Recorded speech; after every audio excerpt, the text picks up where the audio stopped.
ಕನ್ಯಾ ರಾಶಿ.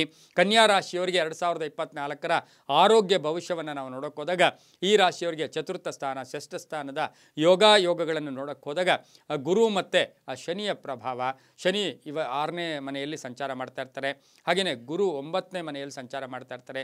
8ರಿಂದ 9ಕ್ಕೆ ಬರ್ತಾರೆ, ಏನು ಮೇಯಿಂದ.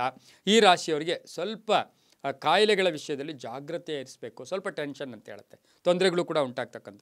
ಜೀರ್ಣಕ್ರಿಯೆ, ಡೈಜೆಷನ್ ಸಿಸ್ಟಮ್ಗೆ ಸ್ವಲ್ಪ ತೊಂದರೆ, ಉಸಿರಾಟದ ಸಣ್ಣ ಪುಟ್ಟ ಕಾಯಿಲೆಗಳು, ರಕ್ತದ ಸಮಸ್ಯೆಗಳು ಕಾಣಿಸ್ಕೊಳ್ತಕ್ಕಂಥದ್ದು. ಯಾಕೆಂದರೆ ಷಷ್ಠದಲ್ಲಿ ಶನಿ ಸಂಚಾರ ಮಾಡ್ತಾ ಇದ್ದಾರೆ, ದುಸ್ಥಾನ, ರೋಗಸ್ಥಾನ.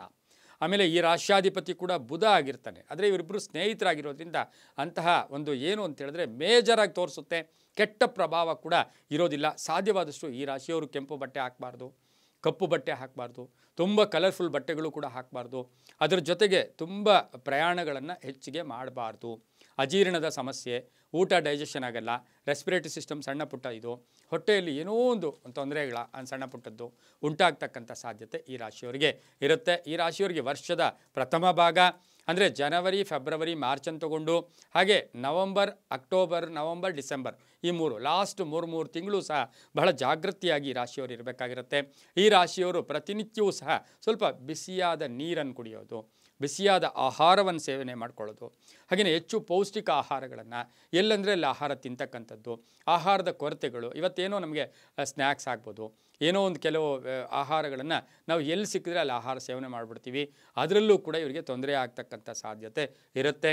ಅದರ ಜೊತೆಗೆ ಒಂದು ಸ್ಟಮಕ್ ರಿಲೇಟೆಡ್, ಹೊಟ್ಟೆಗೆ ಸಂಬಂಧಿಸಿರ್ತಕ್ಕಂಥ ಸಣ್ಣ ಪುಟ್ಟ ಸರ್ಜರಿ ಕೂಡ ಆಗ್ತಕ್ಕಂಥ ಸಾಧ್ಯತೆ ಈ ರಾಶಿಯವರಿಗೆ, ಕನ್ಯಾ ರಾಶಿಯವರಿಗೆ ಈ ವರ್ಷ ಇರುತ್ತೆ. ಆದರೂ ಜಾಗ್ರತೆಯನ್ನು ವಹಿಸ್ಕೊಂಡಾಗ ಅಂಥ ತೊಂದರೆಗಳು ಕೂಡ ಇರೋದಿಲ್ಲ. ಪೌಷ್ಟಿಕ ಆಹಾರ ಆಗ್ಬೋದು, ತರಕಾರಿಗಳಾಗ್ಬೋದು, ಇವನ್ನು ಹೆಚ್ಚು ಸೇವನೆ ಮಾಡ್ಕೊಳ್ಳೋದ್ರಿಂದ ಕನ್ಯಾ ರಾಶಿಯವರಿಗೆ ತುಂಬಾ ಒಳ್ಳೆಯದಾಗುತ್ತೆ.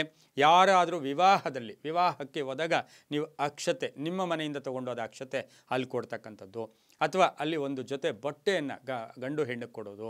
ಹಾಗೆಯೇ ಆ ವಿವಾಹಕ್ಕೆ ಏನಾದರೂ ಒಂದು ಸಹಾಯ ಮಾಡಿದ್ದೆ ಆದರೆ ಈ ಆರೋಗ್ಯದ ಸಮಸ್ಯೆಗಳು ಕೂಡ ಕಡಿಮೆಯಾಗಿ ತುಂಬಾ ಶುಭ ಫಲಗಳು ಕೂಡ ಸಿಗ್ತಕ್ಕಂಥ ಸಾಧ್ಯತೆ ಕನ್ಯಾ ರಾಶಿಯವರಿಗಿರುತ್ತೆ.